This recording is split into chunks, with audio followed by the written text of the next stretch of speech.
సమంజసం అంటూ వాళ్ళ తండ్రి కూడా ఉన్నాడు. ప్రజెంట్ తండ్రి కూడా సమాధి దగ్గరికి వచ్చాడు. అన్న ఇక్కడే పుడుచుకున్నారు మీ ముగ్గురు పిల్లల్ని? ముగ్గురు పిల్లల్ని ఇక్కడనే కూర్చున్నాము. మాకెంతో బాధగా ఉంది. ముగ్గురు పిల్లలు పోవడం వల్ల వాళ్ళు చేసిన నాకు నా పిల్లలు నాకు వదిలేసి వెళ్ళిపోయినా కానీ నాకు నా ముగ్గురు పిల్లలు చూసుకొని బతికేస్తుంటే నేను ఎవరి కోసం బతకాలి? బతికేందుకు నాకు అవసరమే లేదు. దాన్ని నిలదీస్తేనే నేను ఆత్మశాంతి ఉంటుంది, నా పిల్లల శాంతి ఉంటుంది. దానికి ఉరి తీస్తేనే నా పిల్లల శాంతి ఉంటుంది. చూస్తున్నాం మొత్తంగా ఆయన ఏడ్చి ఏడ్చి కంట్లో నుంచి నీళ్లు కూడా రావట్లేదు. ఎందుకంటే నిత్యం తనకు రెగ్యులర్గా అటాచ్మెంట్స్ అనేవి ఆ రకంగా ఉండేవి. అటాచ్మెంట్స్ ఉన్నటువంటి ఆయా పిల్లలు తనకు దూరం కావడంతో ఒక్కసారిగా ఆయన పూర్తిగా ఇబ్బందులు పడ్డాడు. వారికి సంబంధించినటువంటి కొంతమంది కూడా ఇక్కడ ఉన్నారు. అమ్మ ఏంటమ్మా ఈరోజు ఈ సంఘటన చూస్తే ఇదంతా కూడా గ్రామంలో విషాదం, మీ కుటుంబంలో కూడా దీన్ని తిరిగి వాళ్ళని తెచ్చివ్వలేనటువంటి పరిస్థితి, ఏం చెప్పాలనుకుంటున్నారు? ఏం చెప్పలేం సార్, మేము పడుతున్న ఆవేదన మా కంట్లో నుంచి కన్నీటి చుక్క కూడా రావట్లేదు. ఇన్ని రోజుల నుంచి ఎలా ఉన్నారో ఎట్లున్నారో ఇప్పుడు మేము అసలు మాటల్లో కూడా చెప్పలేకపోతున్నాం సార్. ప్రియాంక రెడ్డి విషయంలో ఎట్లాంటి ఎన్కౌంటర్ జరిగిందో అట్లాంటి ఎన్కౌంటర్ అన్నా జరగాలి, లేదంటే బహిరంగంగా ఊరన్నా తీయాలి. ఒక మిగిలిన శవాన్ని మిగిల్చినట్టుగా మిగిల్చారు సార్ ఒక్కడిని. అక్కడ భార్య లేదు, ఇటు పిల్లలు లేరు, సచ్చిన శవంలా తిరుగుతున్నాడు సార్. అది ప్రతి ఒక్క రోజు తను ఎంత నరకం చూస్తున్నాడో తన పక్క నుండి చూస్తున్న మాకు తెలుస్తుంది. ఇట్లాంటి అటాచ్మెంట్ ఉంది పిల్లల దగ్గర. తను డ్యూటీకి వెళ్ళొచ్చిన తర్వాత ఇట్లాంటి విషాదాన్ని తను అసలు చూస్తాడని కూడా కల్లో కూడా అనుకోలేదు సార్. అతను పిల్లలు ఎట్లా ఉండేవాళ్ళమ్మా? మీతో ఎట్లుండేవాళ్ళు? సరే, తల్లిదండ్రులతో మీతో ఎట్లుండేవాళ్ళు? పిల్లలు మాతో కూడా చాలా మంచిగా ఉండేవాళ్ళు సార్. చాలా రోజుల నుంచి నాకైతే తెలీదు ఇక ఎట్లా ఉన్నారో కానీ ఆ కుటుంబంతో మాట చాలా అటాచ్మెంట్గా ఉండేవాళ్ళు. చూస్తున్నాం ఇక్కడ చాలామంది వాళ్ళ తల్లిదండ్రులు కూడా ఉన్నారంటే అమ్మ ఏం చెప్పాలనుకుంటున్నారమ్మా? అది చదువు సారు, నా మరిది మేము రోడ్డు మీద పడ్డాం. ఒక్కనాడు కొట్టలే తిట్టలే, కలిసి మెలిచి ఉన్నాం. ఒకనాడు దూరం ఉంచలే, పిల్లల నాశనం చేసింది. దాని మాత్రం దాన్ని కూడా అట్లే ఉరి చేయాలి, ఉండొద్దు. ఎంత బాధగా ఉండాం. ప్రతి ఒక్కరి నోట కూడా ఇదే మాట వినిపిస్తుంది. ఏంటంటే ఈ విధంగా పాల్పడినటువంటి వారిని క్షమించకూడదు, వారిని వెంటనే ఉరి తీయాలంటూ చూస్తున్నాం. నిజంగా ఈరోజు ఈ దృశ్యం అనేది నిజంగా ప్రతి ఒక్కరికి కూడా కన్నీరును తెప్పించే విషయం. ఎందుకంటే ఈ రోజుల్లో పిల్లలు లేక కోట్ల రూపాయలు వెచ్చించి పిల్లల కోసం ప్రయత్నం చేసే తల్లిదండ్రులు చాలామంది ఉంటారు. కానీ ఎదిగి వచ్చినటువంటి 12 సంవత్సరాలు, 8 సంవత్సరాలు, 9 సంవత్సరాల పిల్లలను తన కన్న తల్లే సొంతంగా ఈ విధంగా కడ తీర్చడం అనేది చాలా హృదయ విదారకం. అమ్మా ఏం చెప్తావమ్మా? ఏం చెప్పేయలేదు సార్, దాన్ని ఉరికిచ్చి చేసి దాన్ని చంపేయాలి మా పిల్లలతోటిగా, అంతే. ఇంకేం చేసేది లేదు. వాళ్ళు చెప్పడం మస్తుగా చెప్తారు, మస్తుగా చేస్తారు, కానీ ఇంత ఘోరం అయితే జరగలేదు. ఈ పిల్లలు ఎట్లా చేసిందో దాని చేతికుంటా దాన్ని అట్లే ఉరిశిక్ష చేయాలి. అమ్మ మీరేం చెప్పాలనుకుంటున్నారు? నిజంగా ఎక్కడైనా సరే బిడ్డలు ఏదో చిన్న తప్పు చేసినా తల్లి వెనకేసుకొస్తుంది, తండ్రి కాకపోయినా తల్లి మెయిన్ పాత్ర ఉంటుంది. మా మరిదే మా యారాలే పిల్లల పెద్దగా గంతలోత అయిన పిల్లలు, సరిగిత అయిన పిల్లల ఎట్లా చేతులు వచ్చినాయి, ఎట్లా చంపింది, ఎట్లా పానం ధరించింది, ఎట్లా చేసిందో ఏమో మాకే తెలియదు. మంచిగా ఉన్నారు, అందరు మంచిగానే ఉన్నారు, పిల్ల మొగుడు మంచిగానే ఉన్నారు. కానీ ఇట్లా చేసేది మాకు తెలియదు సార్. దాన్ని చంపాలే, ఉంచకూడదు. ప్రతి ఒక్కరి నోట మాట అది. ఎందుకంటే మేజర్గా మహిళలు పిల్లలకు ఏమైనా జరిగితే తట్టుకోవడం మాత్రం అసాధ్యం. ఎందుకంటే తన సొంత పిల్లలను ఎవరైనా ఒక మాట అంటేనే భరించలేనటువంటి పరిస్థితి నుండి తన సొంత బిడ్డలను చంపుకోవడం ఏంటంటూ కూడా ఇక్కడ ఉన్నటువంటి వారంతా కూడా చెప్తున్నారు. ఇక్కడ మరికొంతమంది కూడా ఉన్నారు. అమ్మ ఏం చెప్పాలనుకుంటున్నారు? అమ్మ ఏం చెప్పాలనుకుంటున్నాను సార్, దాన్ని ఉరిశిక్ష తీయాలి. ఏ పిల్లలకైనా ఏ తల్లి అయినా అట్లా వేయొద్దు. మళ్ళీ ఇంకే తల్లి అయినా వేయగలుగుతుందో వాళ్ళ చూసిన ఏ తల్లి అయినా వేయొద్దు. అట్లా ఇట్లా ఉరిశిక్ష తీస్తేనే మంచిగా ఉంటుంది సార్ ఎవరికైనా కానీ. చెప్పమ్మా. మేము అదే సారు, దాన్ని పిల్లగాడు మంచోడు, మాలడు మంచోడు, మంచిగా ఉన్నాడు, వాస్తు లేకున్నా మంచిగా అన్నిటికీ అన్ని ఉన్నాయి, అన్ని సమాధానం ఉన్నది. అది ఏం చేసుకున్నారో ఎక్కడ చేసుకున్నారో మాకు మస్తు బాధ ఉండదు. దాన్ని ఉరిశిక్ష తీసిందే బెటర్ సార్. అందరూ చూస్తున్నాం, ప్రతి ఒక్కరు కూడా ఇదే మాట చెప్తున్నారు. ఇక్కడ అమ్మ అంటే ఎప్పుడన్నా ఇటువంటి మీరు అంటే మీ ఇన్ని రోజులుగా ప్రయాణంలో ఎప్పుడన్నా ఇట్లాంటి ఘటనలు చూసారమ్మా ఎక్కడన్నా? చూడలే. మా రంగారెడ్డి జిల్లాలో ఇప్పుడు ఈ జిల్లాలో మా తాలూకాలో జరగాలంటే ఫస్ట్ విషయం ఇదే విషయం. ఈ ఆస్తులు వస్తాయి, పాస్తులు వస్తాయి, మనకు సంసారం చెడిపోతే సంసారం నిలబెట్టుకుంటాం, మన రెక్కలు చల్లగా ఉంటే. పిల్లలు పోతే పిల్లలు సంపాదిస్తామా? పిల్లలు కానోళ్ళు లచ్చలు పెడుతున్నారు, కోట్లు పెడుతున్నారు.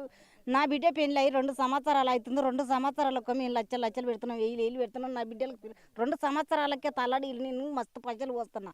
3 పిల్లలు అసహాయంగా చంపిందంటే దాన్ని ఈ ఘటనలో ఈ రాజాన ఈ తెలంగాణలో దాన్ని ఉంచొద్దు. దాన్ని నరకం చూసి దాన్ని ఉరిశిక్ష పెట్టి దాన్ని ఈ రాజ్యంలో ఉంచనే వద్దు. ఈ దేశాన్నే ఉంచొద్దు. ఆ పిల్లలు ఎట్లా చనిపోయారో దాన్ని కూడా అట్లా చంపేసేయాలి సార్. ఈ గ్రామంలో ప్రతి ఒక్కరూ ఒకటే మాట చెప్తున్నారు, తమ గ్రామానికి సంబంధించి ఇట్లా ఒక వ్యక్తి చేయడం చాలా దారుణం అంటూ చెప్తున్నారు. ఆ గ్రామానికి సంబంధించినటువంటి కొంతమంది ఉన్నారు. అన్న ఏంటన్న గ్రామంలో ఏమనుకుంటున్నారు ఈ ఘటనతో? ఒక్కసారిగా ఏంటి మీ ఊరు పేరంతా కూడా ఎక్కువగా వినిపిస్తుంది. వాస్తవంగా ఇట్లాంటి ఘటన ఏం చెప్పాలనుకుంటున్నారు? ఇక్కడ జరగలేదు, అంత ఘోరం ఇక్కడ జరగలేదు. ప్రతి గ్రామంలో ఇదే ఉంది. మా తెలంగాణ డిస్టిక్లో మొత్తం, ఆంధ్రలో కూడా మొత్తం అంతటా ఇదే అయిపోయింది. ప్రతి ఛానల్లో తెలిసిపోయి ఇట్లాంటి ఘోరం మళ్ళీ ఏడ జరగద్దు. మరి ఇంత ఘోరంగా జరిగినందుకు చాలా కఠినంగా ఉరి తీయాలి. బహిరంగ ఉరి తీసి పబ్లిక్ మళ్ళీ ఇట్లాంటి తప్పు చేసే వాళ్ళకు ఇదొకటి ఉరిశిక్ష తీస్తే మళ్ళీ ఇంకొకరికి తర్వాత వేరే వాళ్ళకి చూసేటోళ్ళకి కానీ వినేటోళ్ళకి కానీ ప్రతి ఒక్కటి తెలిసి ఉంటుంది అన్నట్టు నేను అనుకుంటున్నాను. అట్లా భయం అనేది ఉండాలి. రేవంత్ రెడ్డి ఇంతకుముందు కేసీఆర్ దీక్షణ ఎవరు ఇక్కడ చార్మినార్లో ఎన్కౌంటర్ చేసిన సజ్జనార్ సార్, అప్పుడు ఆడ అది ఎన్కౌంటర్ బయటికి తీసుకుపోయి ఎన్కౌంటర్ ఎట్లా చేసారో ఈమెను కూడా అదే విధంగా చేయాలి. నేనైతే మనస్ఫూర్తిగా అదే కోరుకుంటున్నాను. మళ్ళీ ఇట్లాంటివి చేయడానికి ప్రతి ఒక్క ఎవరైనా సరే, ప్రతి ఒక్కరు లేడీస్ ఎవరైనా సరే పెళ్లి చేసుకొని పిల్లలు కన్నోళ్ళు ప్రతి ఒక్కరు ఇంత ఘోరానికి పాల్పడినందుకు ఇలాంటి శిక్ష పడాలి సార్. ఆడు కూడా బయటపడాలి. ఇంకోటి ఏంటి సార్, అది పిల్లలు లేక లక్షలు పెట్టి జీవితం అని కష్టపడి మరి కష్టపడి పిల్లలను లక్షలు పెట్టి తెచ్చుకుంటారు. 8, 10, 12 ఏళ్ళ పిల్లలు అంటే ఇంత పిల్లలు సార్ మనకు ఇంతలో ఉంటారు. ఎంత ఘోరంగా ఎంత నరకంగా అనుభవించి ఎంత ఘోరంగా చంపి ఉంటుందో ఒకసారి ఆలోచించు. చిన్న పిల్లలు అయితేనే ఎట్లనే చేయొచ్చు. ఇంతలోతు పిల్లలను చంపిందంటే వాళ్ళను మరి ఘోరంగా హింసించి కఠినంగా చంపింది, మరీ కఠినంగా చంపింది సార్. అట్లాంటి ఆడది ఈ భూమి మీద ఉండదు. అసలు ఈ భూమి మీద బతికే అవకాశమే లేదు. ఆ ఛాయిసే ఇవ్వద్దు. మన తెలంగాణ ప్రభుత్వం అసంటోళ్ళకైతే ఆ ఛాయిసే ఇవ్వద్దు. కంపల్సరీ ఘోరంగా బహిరంగంగా చంపాలి. బహిరంగంగా అయినా సరే చంపేసేయాలి. నా పేరు రాజు, మాది మెదక్పల్లి తలకొండపల్లి మండలము. మా వదినే మా పిల్లలు ఆస్తి గురించి చంపేసింది. ఆమె ఫ్రీ ఉంచుకొని ఆస్తి గురించి మా ఆస్తి మొత్తం ఫ్రీకి తోలుకుపోయి ఆస్తి డాక్యుమెంట్లు అన్నీ ఫ్రీకి ఇచ్చి తోలుకొచ్చి మా అన్నను మా వదినను చంపాడనుకొని ప్లానింగ్ మీద చంపేసిరు. వాళ్ళ అమ్మ కూడా సొంతం వాళ్ళ అమ్మకు వాళ్ళ నాయనకు 2 భార్యలు ఉంటే ఒక భార్యను చంపేసి నడి రోడ్డు మీద ఈడ్చుకుపోయింది. అలా మామయ్యకు సాగుకోతే మేము అడిగినాం ఎట్లా అయింది అంటే వాళ్ళు ఉసురు ముట్టింది చనిపోయిండు. వాళ్ళ మామయ్య చనిపోతే ఇట్లా అయిందని ఊరోళ్ళు అన్నారు. అంటే అలా మేనమ్మ చనిపోయిండు. త్వరలో పోతే వదినే ఏమైందమ్మా మిమ్మల్ని ఇట్లా అంటారు అంటే మా అమ్మ ఇంకో అమ్మ ఉండే ఆమె చంపేసింది. మా అమ్మ రోకల్ బండ తీసుకొని కొడితే చనిపోయిందని మా వదిన మాకు కంటిన్యూ చెప్పేసింది. ఆ రోజు చెప్తే చనిపోతే ఏమైందో గట్టెలు చేస్తారు, అది పద్ధతి కాదు కదమ్మ అంటే మా అమ్మ అప్పుడు ఆవేశం వనికి రాక కొట్టింది చనిపోయింది అని. ఈ విషయంలో కూడా మా పిల్లలు కూడా ప్లానింగ్ ప్రకారంగా మా అన్నను మా పిల్లలందరూ చంపేసి ఈ ఆస్తి గురించనే వీళ్ళు ప్లానింగ్ చేసి ఎంజాయ్ చేసుకుంటా వాళ్ళు వెళ్ళిపోదామని ఆలోచించారు. ఈ మిస్టేక్లా మా అన్న కొంచెం ఆర్డర్ వచ్చే వల్ల వెళ్ళిపోయి మా అన్న పానాలతో బతికేసాడు.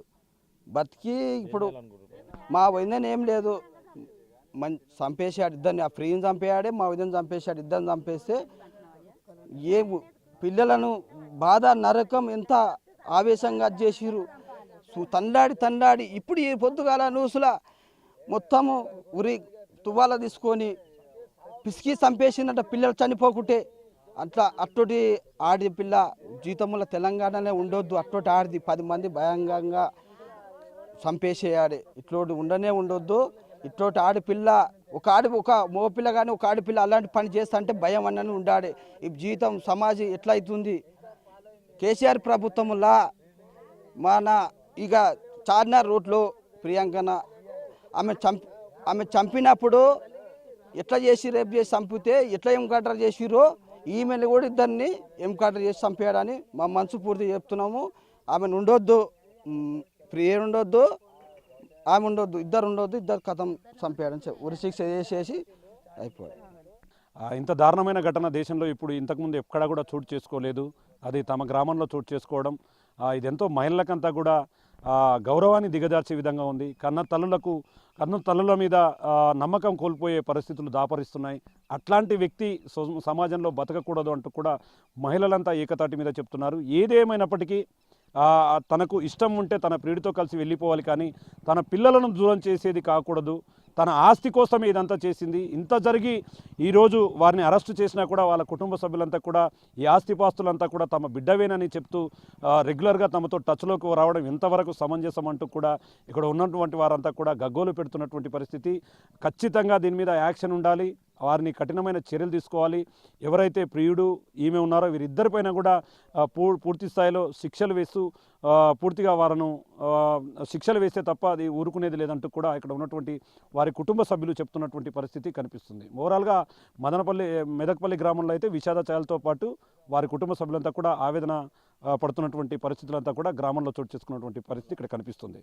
ఇది ఓవరాల్గా మెదక్పల్లి గ్రామంలో ఉన్నటువంటి పరిస్థితి. Camera person